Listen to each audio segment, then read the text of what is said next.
আসসালামু আলাইকুম দর্শক মণ্ডলী, অনেকদিন পর মাঠে আসলাম কারণ অনেক ব্যস্ততার মধ্যে মাঠকে আমরা প্রায় ভুলে গিয়েছি। আর এই পাশে দেখতে পাচ্ছেন আমার প্রিয় কলা বাগান।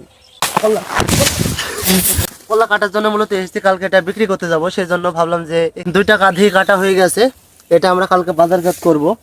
আর রেগুলার তো খাওয়া দাওয়া তো হয়। এই যে পিছনে দেখতে পাচ্ছেন ধান ক্ষেত, অনেক সুন্দর ধান ক্ষেত। আসলে মানুষ, গ্রামের অঞ্চলে মানুষরা আসলে ধানের উপরে নির্ভরশীল হয়। আর এখন যেহেতু তেল পাওয়া যাচ্ছে না, এটার জন্য তো খুবই ভোগান্তি পোহাচ্ছে গ্রামের লোকজন।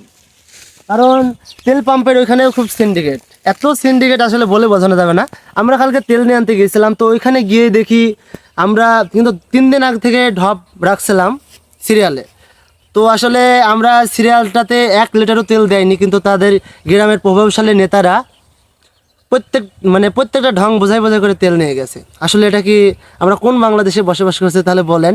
কিন্তু যারা প্রকৃতপক্ষে চাষি, কিন্তু তারা কিন্তু কিছুই পাচ্ছে না। এই ধান ধান চাষ করেছে, তারা অনেক ধান চাষ করেছে, কিন্তু আসলে তারা তেল পাচ্ছে না। আসলে তেল না পাইলে এই জমিগুলোতে চাষ করবে কীভাবে? আর চাষ না করতে পারলে আসলে ধান আবাদ করবে কীভাবে? তো আপনারা অবশ্যই কমেন্ট করে জানিয়ে দিবেন আসলে এই সিন্ডিকেটটা কারা করছে। তো আজকের মতো ভিডিওটা এই পর্যন্ত। সকল ভালো থাকবেন, আল্লাহ হাফেজ।